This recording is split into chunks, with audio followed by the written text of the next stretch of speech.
Oh, it's a C8. It's not a Corvette. Real Corvettes are front engine.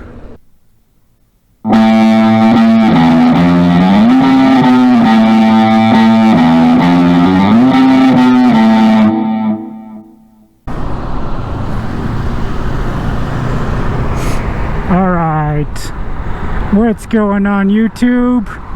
Dapper Dan here. A very hot day here in Colorado. It's probably, I would say 100 degrees. It's at least 90 something. It is so hot today. And today we are going to make a response video to the most recent Revzilla Highside Lowside podcast.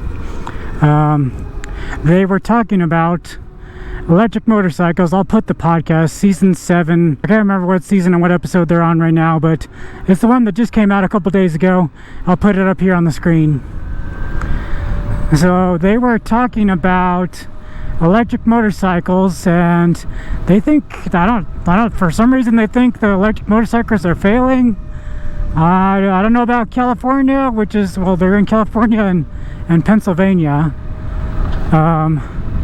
But I don't know about those states, but in Colorado I don't think they are, because there's the place where I got my original Zero was Elite KTM in Loveland, and then they transferred that EV license down to the Longmont location, which is Elite Motorsports.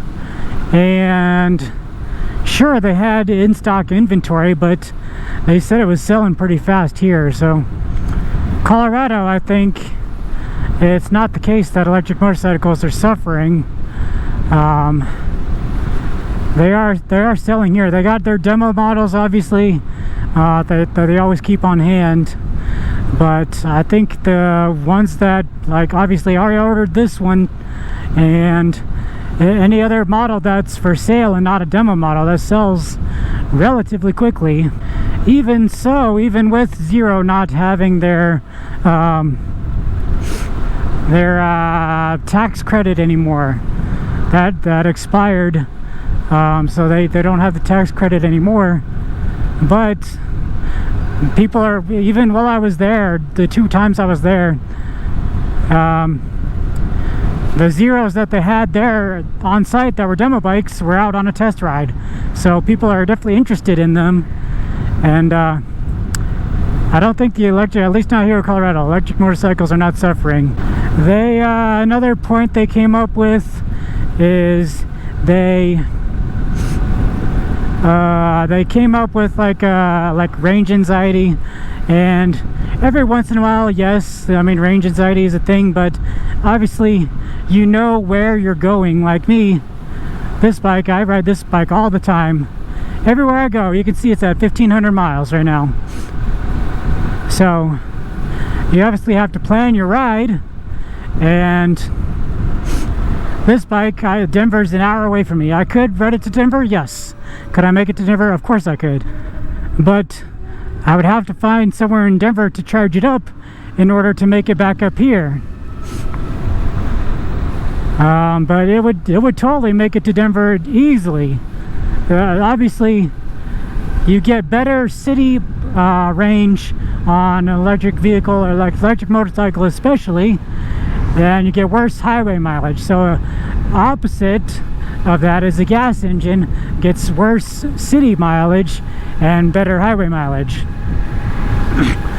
So me personally, if I was going to go to Denver, and let's say I was going to my brother's house in Denver, and I would not take this bike. It was, let's say it was the summer, perfect riding weather, I would not take this bike. I would take the Harley, just for the fact, because I would only be there for a few hours. That would not be enough time to charge it all the way back up. And with the Harley, I could just stop anywhere for gas and fill it up in a minute or two. So you have to plan your ride. Obviously this bike does amazing in the city. I ride this all over the place in the city where I live. It gets this is the only thing I ride around. I ride to work every single day.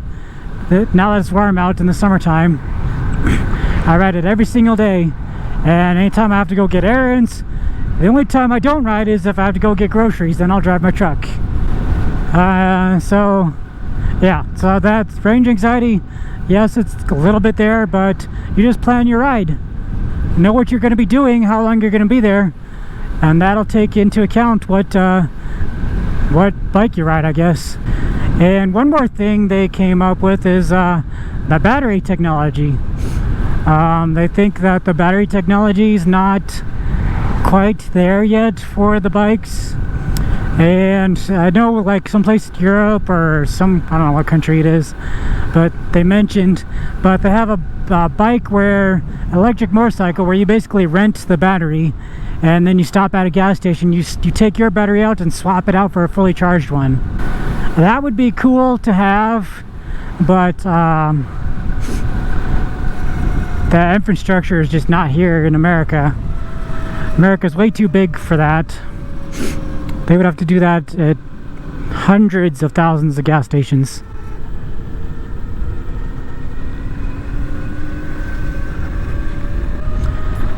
And what I would imagine they would do is whatever the cost is to charge the battery, they would charge that plus a couple dollars. So for me, this bike is 7.2 kilowatts.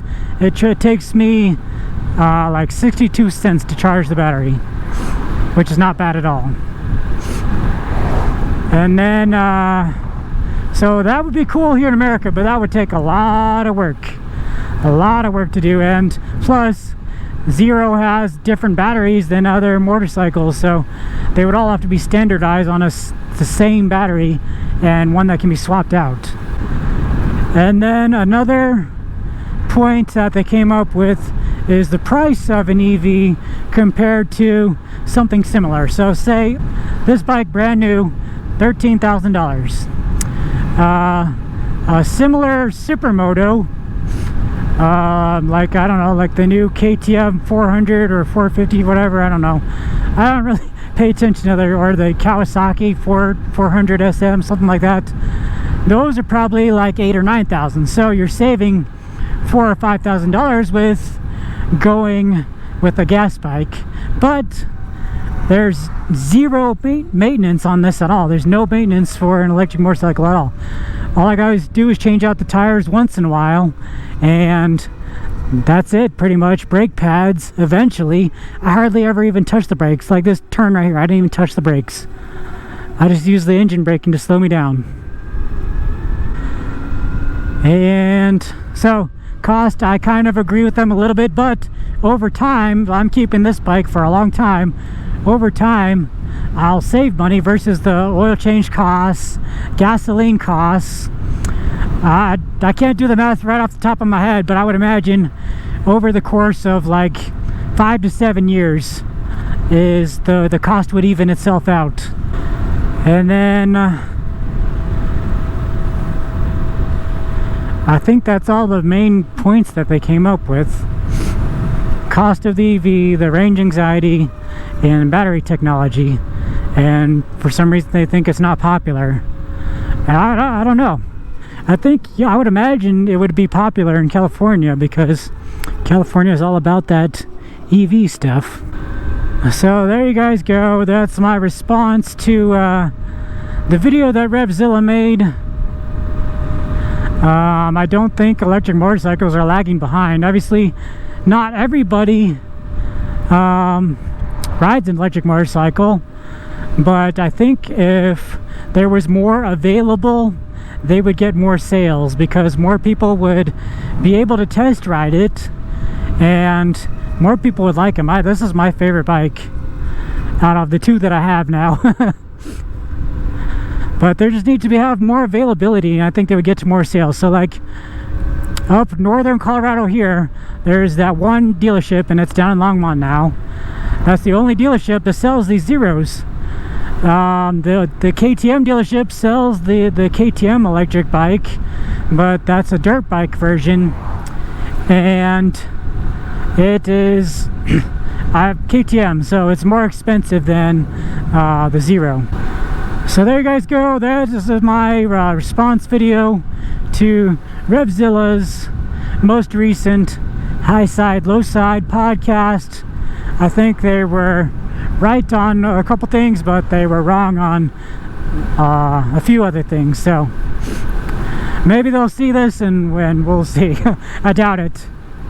Anyway guys, I hope you guys enjoyed today's video. If you did, make sure you hit that thumbs up button, leave me a comment, let me know what you think, and if you haven't already, hit the subscribe button. Thanks for watching and have a good day. Later.